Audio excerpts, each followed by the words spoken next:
Muchísimas gracias, hermano Tomás. Hermanos, Dios los bendiga a cada uno de ustedes. Qué alegría estar aquí. En verdad que tenía mucho anhelo de venir a esta iglesia. Tenía bastante tiempo. Dije, ¿cuándo iré a la Agustín Real? Pero Dios conoce los tiempos de Dios son perfectos. Antes de abrir la escritura, vamos a orar así como estamos, hermano. Vamos a orar. Padre nuestro que estás en el cielo, santificado sea tu nombre. Padre, tu pueblo se ha reunido delante de ti en obediencia a tu mandato que dice: acordarte del día de reposo, 6 días trabajarás y harás toda tu obra, mas el séptimo día es reposo para Jehová tu Dios. No hagas en él obra alguna, tú, ni tu hijo, ni tu hija, ni tu criado, ni tu criada, ni tu bestia, ni tu extranjero que está dentro de tus puertas, porque ese día hizo Jehová los cielos y la tierra. Por tanto Jehová bendijo el día de reposo y lo santificó. Padre, en obediencia a ese mandato que permanece vigente hasta el día de hoy, tu pueblo se ha presentado delante de ti. Te suplico que recibas su adoración, la adoración a tu glorioso nombre. Iniciamos las horas de tu santo día. Gracias, Padre, porque siempre tienes personas que defienden la fe, defienden tu verdad, como lo hizo Elías en el pasado, como lo hizo Juan el Bautista, como lo hizo nuestro Señor Jesús y todos esos grandes hombres de la historia redentora. Ahora estamos nosotros. Ayúdanos a no defraudarte, a vivir la santidad, a adorarte a ti, a amarte sobre todas las cosas, a nuestro prójimo como a nosotros mismos, y a levantar en alto la cruz de Cristo. Gracias, Padre, que sea tu palabra la que hable, que tu Espíritu Santo se dirija a los hermanos. En el nombre de Jesús. Amén. Bueno, hermano, el tema de hoy es un tema muy lindo. Se llama la vara poderosa de Dios. Y nosotros podemos ver en la historia que el pueblo de Israel, entre el pueblo de Israel había muchos que eran pastores de ovejas. Y aunque para nosotros no es un instrumento con lo cual nosotros estemos familiarizados, para ellos era muy importante ese instrumento o esa herramienta, porque ellos lo utilizaban para defender a las ovejas de los lobos y también a veces para separar entre oveja y oveja cuando se peleaban. La herramienta que utilizaban los pastores del tiempo de Israel, desde el tiempo de Abraham y mucho antes, era una herramienta que era recta, pero en la punta tenía una curva.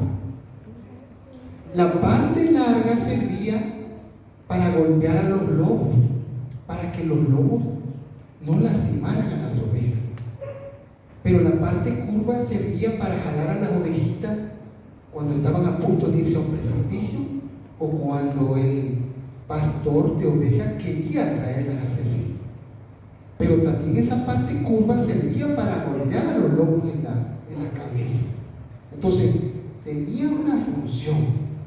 Y hoy vamos a ver cómo el que escribió esto, porque es un tema de la iglesia, que algún pastor lo escribió, vamos a ir viendo qué lindo está desarrollado. Vamos a ir adelante a la siguiente diapositiva. Éxodo capítulo 4, versículo 1 y 2. Vamos a abrir la escritura, por favor. Éxodo capítulo 4, versículo 1 y 2. Aunque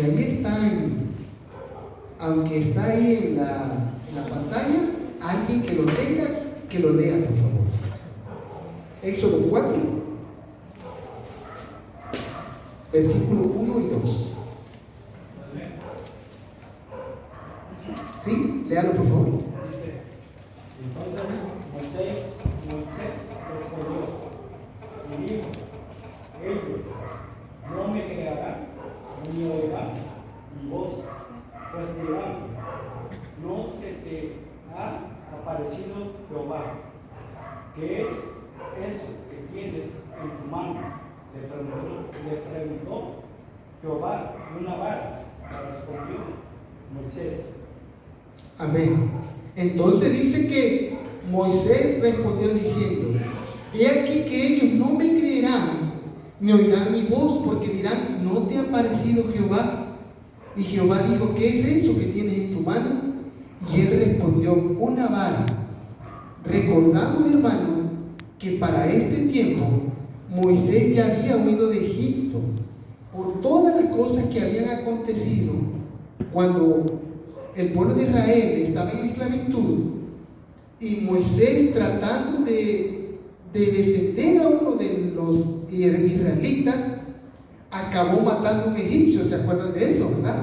Entonces Moisés tuvo que huir hacia la tierra de Madián. No era el plan de Dios de que Moisés matara a nadie, porque su ley dice: no matarás. Y él es claro, sus mandamientos son mandamientos de amor, aún para las personas que no son de su pueblo. Precisamente, hermanos, el hecho de que Israel descendió a Egipto, uno de los motivos era por el hambre, ¿sí o no? ¿Se acuerdan? Por el hambre. Pero yo sé que ustedes también lo han visto. Dios quería salvar a los egipcios. Dios quería que ellos conocieran el Evangelio. Y la única forma de que ellos conocieran el Evangelio era que su pueblo, porque Dios trabaja a través de su pueblo. Y el pueblo estaba en ese momento conformado por la familia de Jacob, ¿se acuerdan? Jacob, al ir a morar en Egipto, ellos iban a vivir la fe, porque cuando tú te vas hacia otro lugar, tú llevas tu identidad o no llevas tu identidad. Llevas tu identidad. Y entonces, si en ese lugar no hay nadie que conozca la fe, pero como tú llevas tu identidad, tú empiezas a evangelizar a los demás. Entonces, en el amor de Dios, Dios quería salvar a muchos egipcios. Y entonces Moisés tuvo que huir de allá y llegó a la tierra de Madián, como bien lo explica la Escritura. Y en la tierra de Madián conoció a las hijas del sacerdote Yetro, que fue cuando él llegó junto a un pozo y que defendió a las hijas de Yetro de unos pastores que habían querido hacerle violencia. Y entonces la Biblia nos narra de que Moisés llegó a casarse con una hija de Yetro, con Séfora, ¿se acuerdan? Para ese tiempo Moisés estaba siendo preparado por Dios. Quizá a lo mejor Moisés no lo sabía. Quizá él, en sus planes, él veía que ya no estaba en Egipto y que allá estaban esclavos sus hermanos.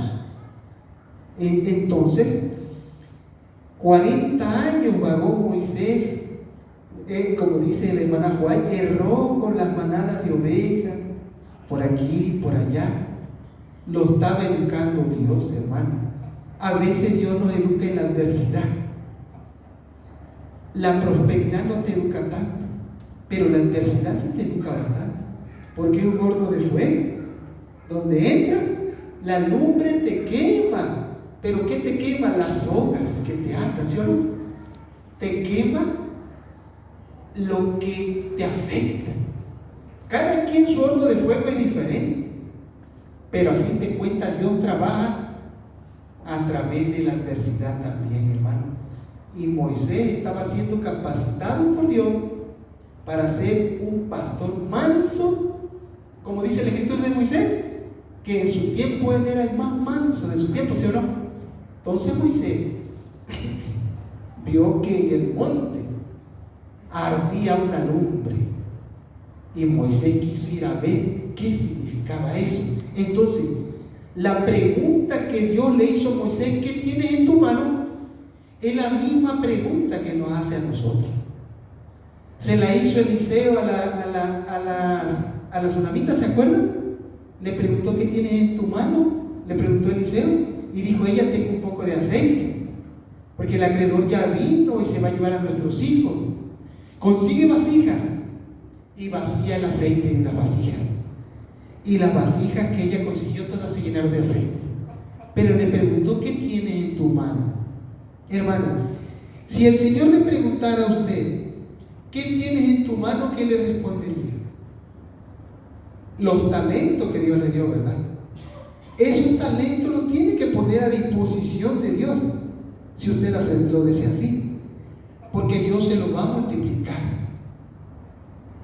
El rico tiene riqueza, pero el pobre tiene fuerza, ¿sí o no?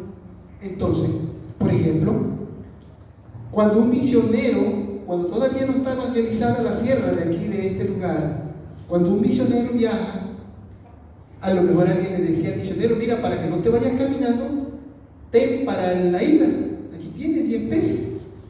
Otro le dice, te doy otros 10 pesos para que te regreses. Otro le dice, pues te doy una torta para que tengas algo que comer en el camino. Y otro le dice, pues te regalo esta botella de agua. Ya el misionero no va solo, o si va solo, ya no, porque los que lo ayudaron también ayudaron a que él vaya a evangelizar, ¿sí o no? A lo mejor ese que le regaló la botella de agua tiene que presentarse a trabajar, el otro tiene que ir a su labor. El misionero lleva la palabra, pero los que lo ayudaron están apoyando, y el Señor toma en cuenta todo, ¿sí o no? Entonces, el Señor nos pregunta a nosotros, ¿qué tienes en tu mano? Y si nosotros tenemos riqueza, o tenemos fuerza, o tenemos un don, hemos de ponerlo en las manos del Señor, porque Él nos lo va a multiplicar. Si nosotros no ponemos en acción nuestro talento, se oxida, porque un carro, si lo compras nuevo y lo paras y no lo usas, se echa a perdición. Entonces, vamos a ver, no sé si se puede reproducir ese pequeño videito que aparece ahí, no sé si se puede reproducir, o no sé si... Ellos no van a creer que Dios se apareció de mí. ¿Qué tienes en la mano? Mi callado. Déjalo en el piso.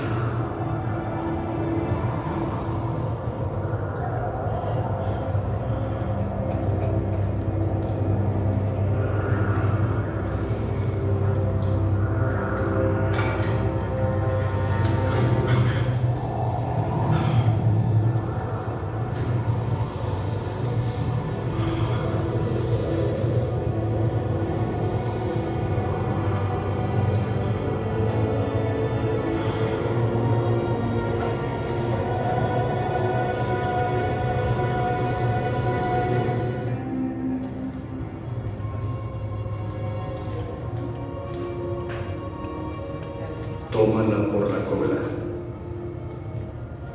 Vamos, tómala.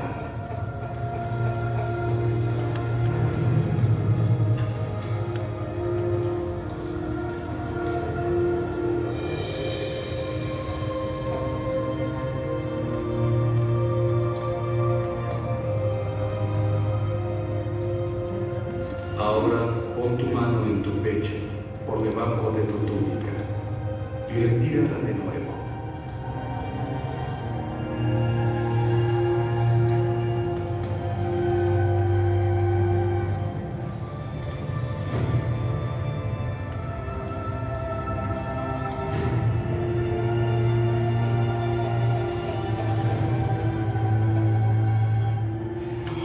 Hazlo una vez más.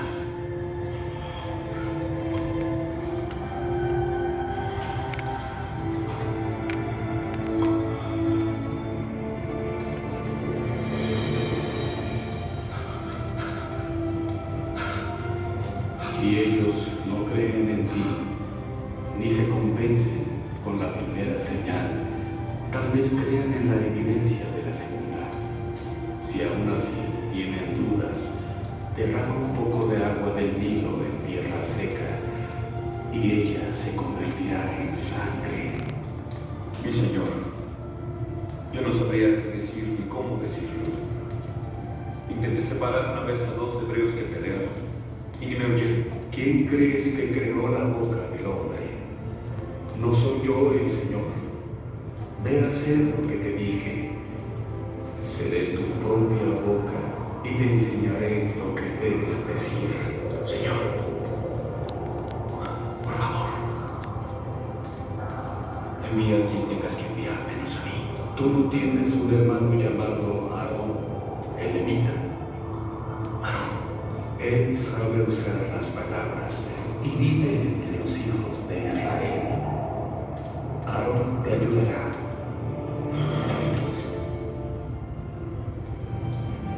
pero Señor,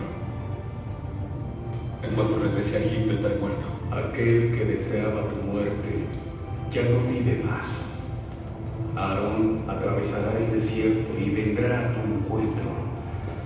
Él se pondrá feliz al verte. Yo te diré las palabras, tú se las dirás a tu hermano, y él le hablará al pueblo.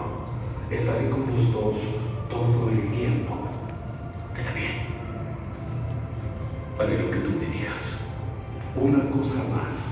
Recuerda que a pesar de todo el poder que demostré a través de ti, el corazón del faraón seguirá endurecido y no dejará que el pueblo se vaya. Entonces repetirás mis palabras ante él. Así me dijo el Señor: Israel es mi hijo, mi primogénito. Si te niegas a liberar a mi pueblo, yo mataré a tu primogénito. Ahora toma tu callado, lo necesitarás para hacer las señales. Ve y cumple la voluntad de tu Dios.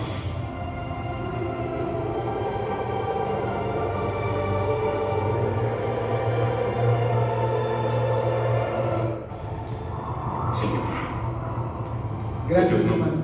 Hermanos, ¿se imaginan ustedes? Me imagino yo, un hombre con una vara. O sea, nosotros ahorita sabemos la historia, la conocemos. Pero si nosotros nos metemos en el papel de ese hombre, un hombre con una vara contra un imperio el más poderoso de su tiempo, ¿no parecería una locura? Para alguien puede decir, pero eso sería una locura. Pero Dios iba a demostrar su poder mediante un instrumento débil. Dios va a destruir a Satanás no con todo su poder, no. Dios lo va a destruir y lo va a derrotar a través de lo más débil de Dios. ¿Qué es lo más débil de Dios? Nosotros. Nosotros somos lo más débil de Dios, porque la Biblia así lo enseña. Mediante lo más débil de la creación, que somos nosotros, el Señor ha logrado la victoria sobre el enemigo, ¿sí o no? Siempre lo ha derrotado y lo derrotó en la cruz y lo volverá a derrotar mediante su pueblo. Por eso es necesario que vivamos la santidad, que la santidad no sea algo ajeno a nosotros, porque la santidad es algo que Dios quiere. Por Jesús dijo: sean santos como vuestro Padre que está en los cielos es santo. Sean perfectos como Dios es perfecto. Entonces, lo más débil de Dios es el hombre, y mediante el hombre Dios va a triunfar, porque Él es Dios. Entonces, vamos a la siguiente diapositiva y la voy a ir leyendo. Dice: en la zarza ardiente, Dios dialogó con Moisés y le comunicó sus planes de liberar a Israel de la esclavitud que estaban pasando en Egipto, con instrucciones bien claras. Aunque Dios ya había establecido su plan, deseaba trabajar por medio de Moisés, su agente humano y colaborador, para concretar su plan. El Señor llamó a Moisés porque el Señor lo conocía. Sabía que ese hombre no lo iba a traicionar.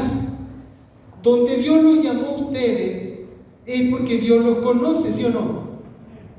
Y Dios sabe que ustedes no lo van a traicionar, porque nos acercamos al momento donde va a entrar la iglesia, en el momento más crítico. Quizás tenemos ahorita permitido fallar, caer, levantarnos, pero va a llegar un momento en que la iglesia militante, que somos nosotros ahorita, vamos a entrar en nuestra fase triunfante. Para ese momento ya nadie debe de fallar, porque no está en juego nuestro nombre o nuestra piel, no. Está en juego el glorioso nombre de Dios. Si somos claros de la gran responsabilidad que está sobre nuestros hombros, no es una responsabilidad cualquiera. Pues la obra más grande hecha en favor de Dios la hizo Cristo en su vida y en su obra y en la cruz. Atrás de la obra de Él, hermano, atrás de la obra de Cristo, porque ¿quién lo supera a Él? Nadie. Atrás de la obra de Cristo, la obra de la iglesia adventista le sigue. Imagínense, hermano, la magnitud de la responsabilidad que tenemos. No podemos superar a Cristo nunca, pero nosotros tenemos una gran obra que hacer. Por eso, espíritu, cuerpo y alma consagrados a la misión. Tenemos que trabajar, conseguir el pan nuestro de cada día, pero donde andamos recordemos que somos embajadores del Señor, y la gente nos mira y van a decir: es un adventista, y de lo que nosotros ellos vean, ellos van a hablar bien o van a hablar mal de la iglesia, pero más allá de eso, de Dios. Por eso recordemos que somos embajadores del gran rey. Entonces Dios le preguntó a Moisés: ¿qué es eso que tienes en tu mano? Y Moisés respondió: una vara. Aunque la vara que utilizan los pastores de ovejas les parezca común e insignificante a las personas no familiarizadas con el cuidado de las ovejas, no debemos pasar por alto algunos detalles importantes acerca de este instrumento en esta historia. Adelante, hermano, por favor. Dice: primero, podemos ver que esa vara es el cayado del pastor, la cual es una herramienta muy importante para la seguridad y el apoyo del pastor y del rebaño, pero también es un instrumento muy importante para controlar, guiar y rescatar a las ovejas. Esa vara le proporciona seguridad y ayuda a todo pastor en el campo abierto. El segundo detalle tiene que ver con el poseedor de la vara. Esa era la vara de Moisés. Él la eligió, era su propiedad y su posesión. Ese detalle es de gran importancia en este punto de la narración, y su significado queda claro cuando Moisés finalmente acepta la dirección de Dios en su vida, y también al avanzar en las aguas desconocidas de su futuro con el pueblo de Dios. Primero Dios trabajó con Moisés para que cuando Moisés ya se pusiera en las manos de Dios verdaderamente, ahora sí el Señor te puede usar. Muchas veces nosotros queremos que el Señor nos use, pero todavía nosotros tenemos algo que nos afecta. Puede ser el amor a algo que no nos damos cuenta, y el Señor permite que la adversidad nos golpee para que nosotros nos demos cuenta de lo más importante, y el Señor nos hace ver nuestros puntos débiles. No todos tienen lo mismo o la misma debilidad. Algunos son fuertes en una cosa y otros en otra. La iglesia está conformada por personas que tienen dones diferentes, ¿sí o no? Pero la cabeza es Cristo, así lo dispuso Dios. Entonces, vamos a la otra diapositiva. Ok. No tenemos derecho de conocer cada detalle del plan de Dios para nuestra vida. Ese derecho le pertenece a Él como Señor del universo. Nuestra parte de la relación es la confianza acerca de que Él sabe lo que es mejor para nosotros.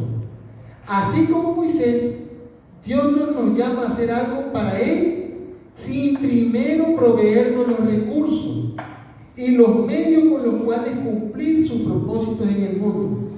En el caso de Moisés, la vara era un palo de madera insignificante y común de un pastor, pero Dios le iba a hacer un centro de poder. Adelante, hermano, por favor, con la otra diapositiva. A pesar de la seguridad, de la presencia y del poder de Dios demostrado con la transformación de la vara en una serpiente y de nuevo en una vara, Moisés continuó objetando a Dios. Recordamos que Moisés todavía puso algunos peros, ¿sí o no? Moisés puso algunos peros. La humanidad tiende a ejercer la fe pero es muy prudente y el Señor nos dice que nosotros avancemos. Él ya nos prometió que va a estar con nosotros. La victoria es segura, ¿sí o no? Pero a pesar de eso, a veces tenemos miedo. Decimos, ¿es que será que me vaya a escuchar? Es un profesionista. Y si le hablo y dudamos, a lo mejor él está orando porque alguien le habla. Tenemos que aventar nuestra semilla en todas las aguas.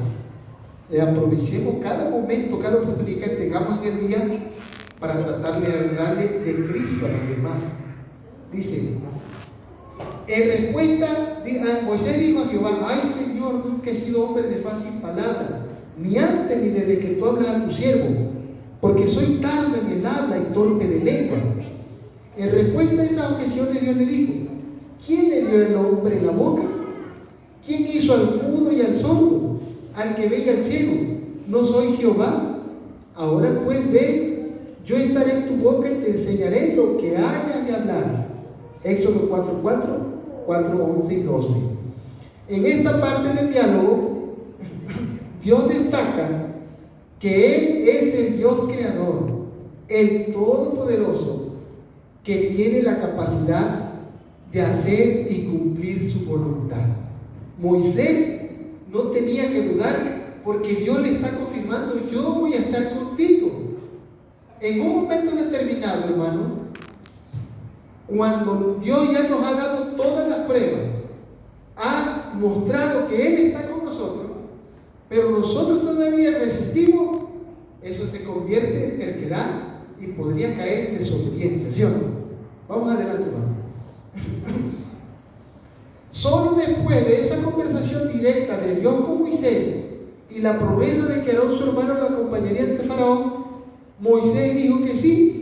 Esa fue la clave de la transición en la historia, porque desde ese momento la vara que Moisés usaba como propiedad personal pasó a ser una herramienta de Dios.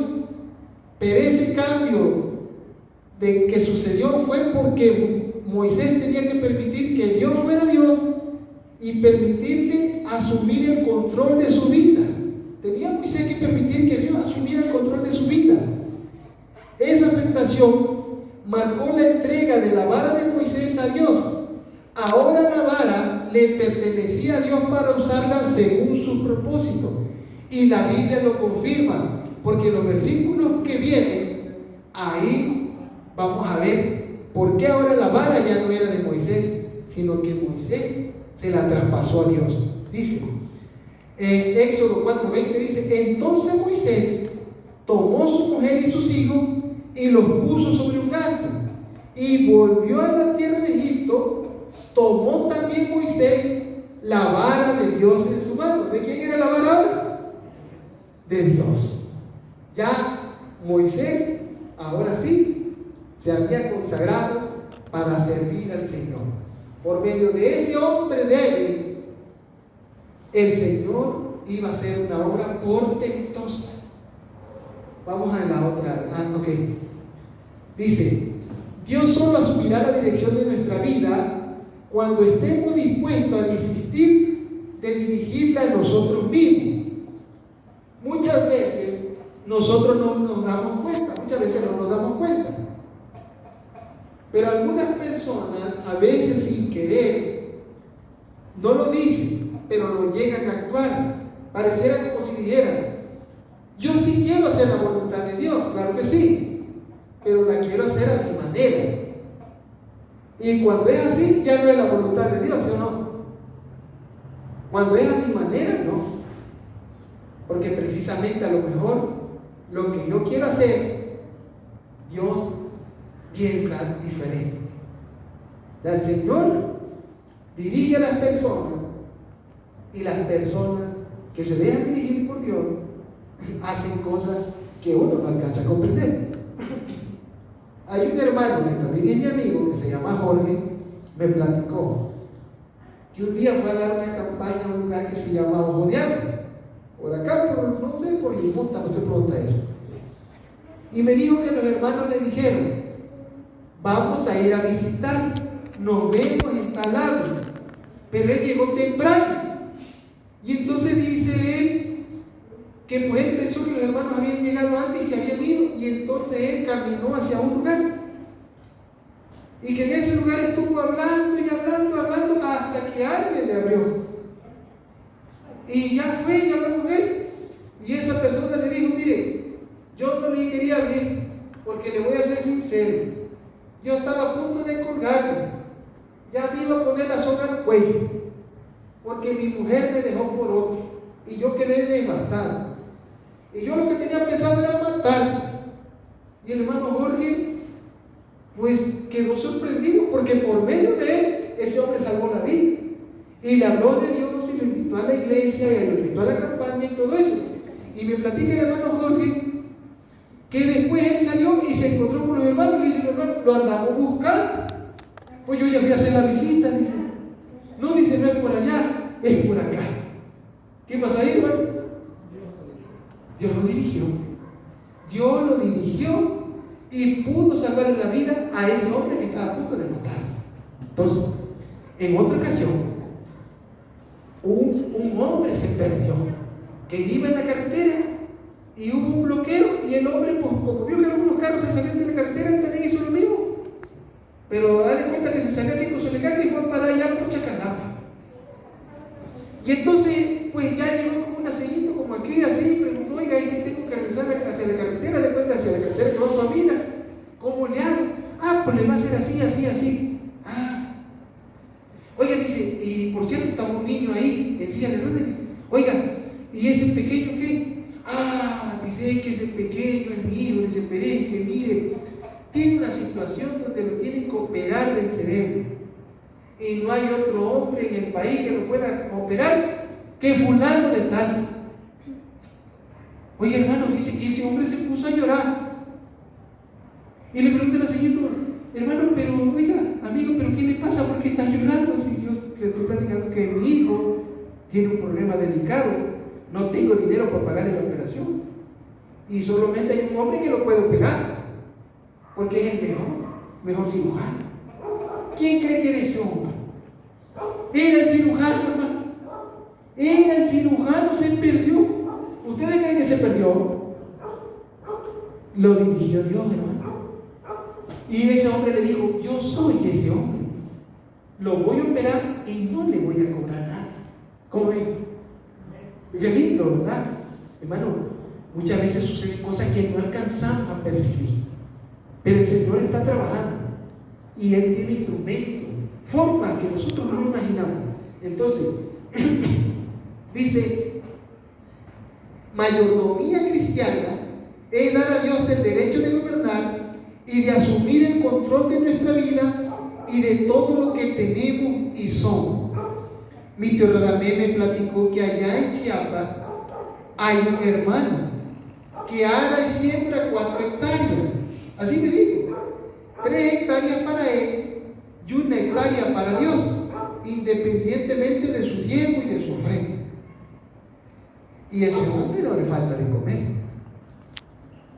En Estados Unidos existió un hombre que un día decidió darle, bueno, él así lo decidió, ¿verdad? Él le dio el 90% a Dios y se quedaba con el 10%. Y sus empresas empezaron a crecer como ninguna, hermano. Hay hombres que lleguen a estar en tal sintonía con Dios que esos hombres ya están muertos, hermano. ¿Se han dado cuenta? Ya no viven para el mundo. Esos hombres viven para Dios, y a donde van el Señor los protege. Usted nunca lo va a ver que les hacen daño o que les pasa esto, no, porque el Señor los guía por donde quiera que va. No les va a faltar de comer, y si le falta, dice como el apóstol Pablo: sé estar en abundancia y sé estar en escasez. Entonces, hermano, debemos de tener esa firmeza, porque los tiempos son duros, son malos, pero tenemos la certeza: he aquí estoy con vosotros todos los días hasta el fin del mundo. Entonces, las Sagradas Escrituras nos revelan qué simboliza la vara de Dios. Dice: aunque ande en valle de sombra de muerte, no temeré mal alguno, porque tú estarás conmigo, tu vara y tu callado me infundirán aliento. Hermano, miren, usted bien sabe que las Sagradas Escrituras Dice ojo por ojo y diente por diente. En el Antiguo Testamento era como una vara y el Nuevo Testamento es como el cayado. La Escritura, la totalidad de la Escritura es la vara del Señor, porque dice tu vara y tu cayado. La Escritura para el que peca es una vara, ¿sí o no? Pero para el que ama la justicia, la Escritura lo fundamenta. El mandamiento va contra el que lo transgrede, pero al que lo sigue, la misma autoridad lo felicita, ¿sí o no? La misma autoridad te elogia. Así quisiera que fueran todos como él, como ella. La misma autoridad te lo dice. Entonces, dice, cuando los españoles conquistaron a los mexicas, le entregaron unas varas de madera en señal de delegación de poder, sujetos a la autoridad del rey de España. Delegación de autoridad.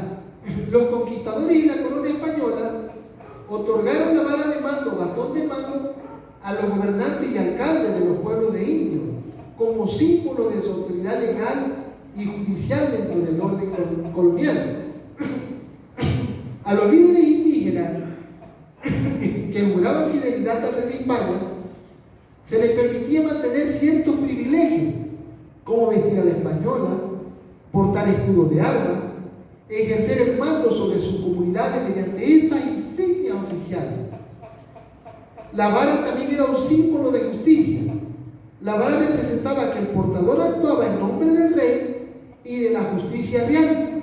Este sistema permitió a los españoles controlar vastos territorios utilizando las estructuras de poder preexistentes. Cuando los españoles llegaron aquí a México, que no se llamaba México, dicen que se llamaba el Anáhuac, la Nueva España, los españoles le dieron una vara a las personas de las que veían ellos como que eran los más, tenían como cierta influencia. Entonces podemos ver que ellos al darle una vara le estaban dando una delegación de poder sujetos al rey de España. Entonces, ¿qué significa que Dios le haya dado una vara a Moisés? Le estaba delegando un poder. Moisés no iba a ir solo, iba a ir revestido de la panoplia del cielo. Entonces, la escena de los mexicas recibiendo varas o bastones de mando de parte de los españoles es un momento simbólico registrado en crónicas y códices de la conquista de México, como el Códice Florentino o el Lienzo de Tlaxcala, que representa el intento español de imponer autoridad. El intercambio protocolario y la sútil aceptación de la superioridad tecnológica o militar en la primera etapa del contacto. Significado de la vara o bastones de mando. En la tradición hispánica, la vara de mando o manipulo denotaba autoridad, justicia y representación de la corona española. Al entregar esta vara a los líderes mexicas, los españoles buscaban establecer una jerarquía de obediencia a Carlos V. Vamos a ver tantito, hermano. Estas son unas pinturas que existen y que quedaron en algunos libros grabados, en donde los españoles les entregaban varas a los nativos, a los que nos antecedieron en este lugar. Vamos adelante, hermano. Bueno, la palabra de Dios es como una vara, porque cuando Jesucristo vino, el Señor siempre dijo, escrito está. ¿Sí o no dijo así? Escrito está, escrito está. Así dice el Señor. Jesucristo, mediante la Escritura, Él logró la victoria. Se defendió de los ardines de los fariseos y de los saduceos y logró la victoria con el escrito está. Es la misma forma que nos aconseja que lo hagamos nosotros. Dice, el capítulo 5 de Éxodo presenta el relato de la visita de Moisés y Aarón a Faraón, y en esa visita Moisés usó la vara de Dios para realizar milagros, para afirmar su mensaje y la autenticidad del llamado de Moisés y Aarón como líderes de su pueblo por parte de Dios.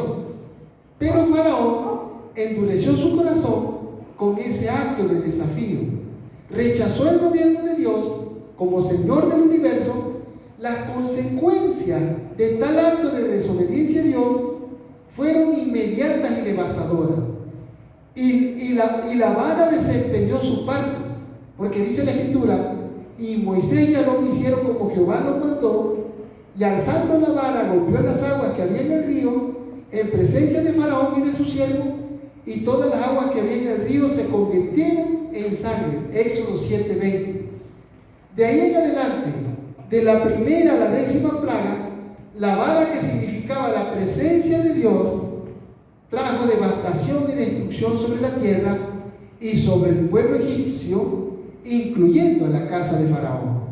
Esa vara que para el pastor de ovejas simboliza una forma de protegerse de los lobos, para Moisés y para el pueblo de Israel simbolizaba que Dios a través de ellos y a través de esa vara de madera iba a realizar cosas tan portentosas que los egipcios quedarían admirados, y nosotros cuando leemos la escritura nos sorprendemos del poder que Dios demostró en la salida de Egipto.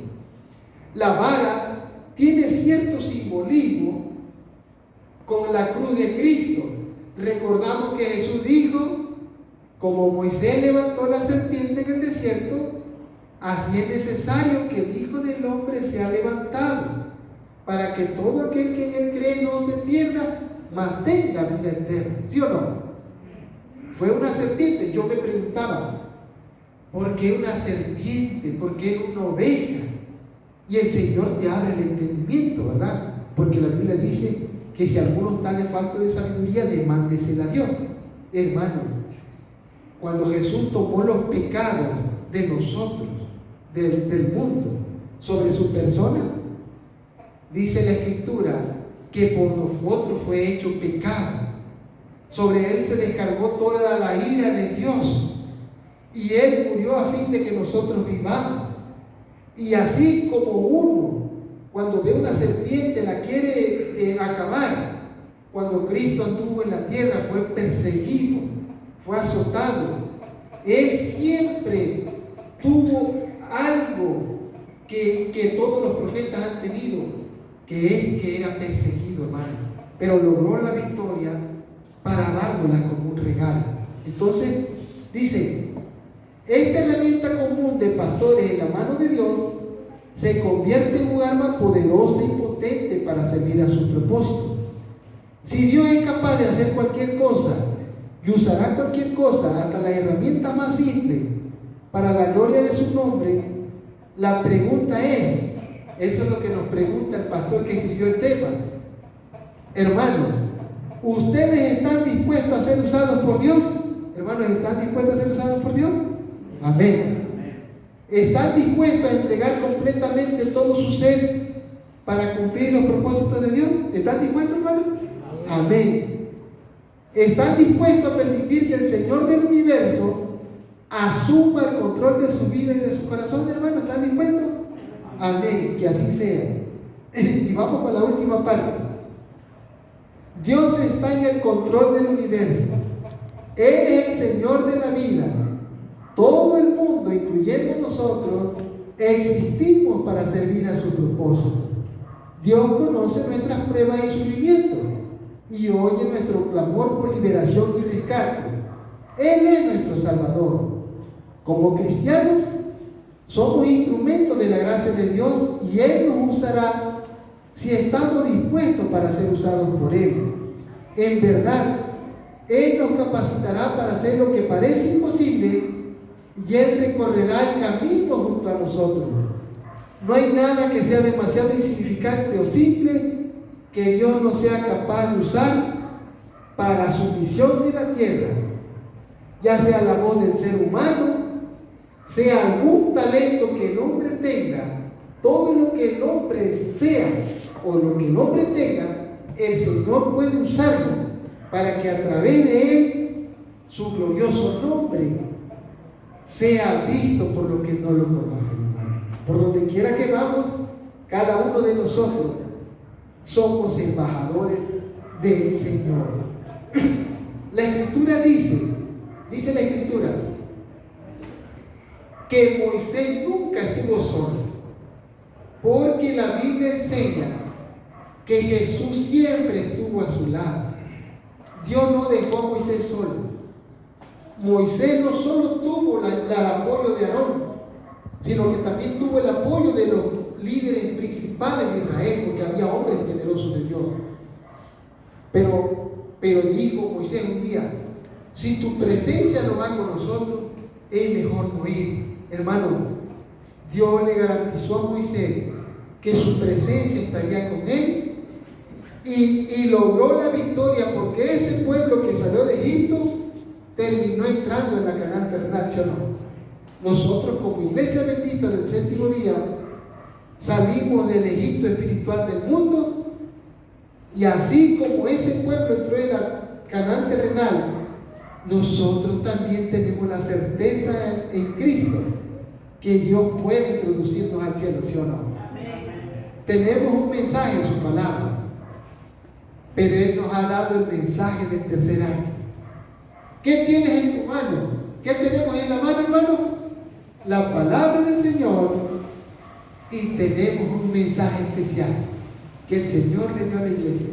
Somos una iglesia que está fundamentada en la Escritura. Tenemos un mensaje, y el mensaje es: aquí está la paciencia de los santos, los que guardan los mandamientos de Dios y tienen la fe de Jesús. Hermanos, que Dios nos bendiga abundantemente. Todo sea para la gloria de Dios.